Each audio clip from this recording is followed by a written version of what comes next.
పండగలైనా పూజలైనా మామిడి తోరణం లేనిదే మొదలవ్వదు. తోరణాలు కడదామని ఆకుల కోసం తెచ్చిన కొమ్మల దగ్గరికి వెళ్తే ఈ పురుగు అయితే కనిపించింది.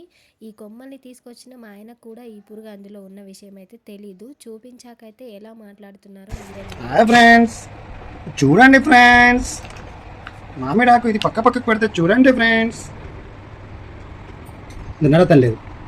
పూజకి లేట్ అవుతుంది, హెల్ప్ చేయమంటే వినిపించట్లేదు, కానీ తెలియకుండా తెచ్చుకున్న అతిథితోనే మంచిగా ఆటలు మాత్రం ఆడుకుంటున్నాడు. దాన్ని కిందేసి దానికి నడవస్తలేదని ఆకును అడ్డంగా పెట్టి ఆకుపైకి ఎక్కించి మరీ ఆడుకుంటున్నారు. ఫస్ట్ టైం ఇలాంటి పురుగునైతే చూశాను. ఆకులో ఆకులాగా కలిసిపోయింది. ఆకుపైన ఎల్లో లైన్ ఉన్నట్టుగానే దీనికి కూడా మధ్యలో ఒక ఎల్లో లైన్ అయితే ఉంది. ఆకుపైకి ఎక్కిస్తే అక్కడ పురుగున్న విషయం ఎవ్వరూ గుర్తించలేరు. అలాగే మీరు కూడా ఈసారి పూజలు పండగలకి తెచ్చుకునేటప్పుడు కాస్త జాగ్రత్తగా చూసి తీసుకొచ్చుకోండి. ఎందుకంటే ఇది కుడితే చాలా మండుతుంది.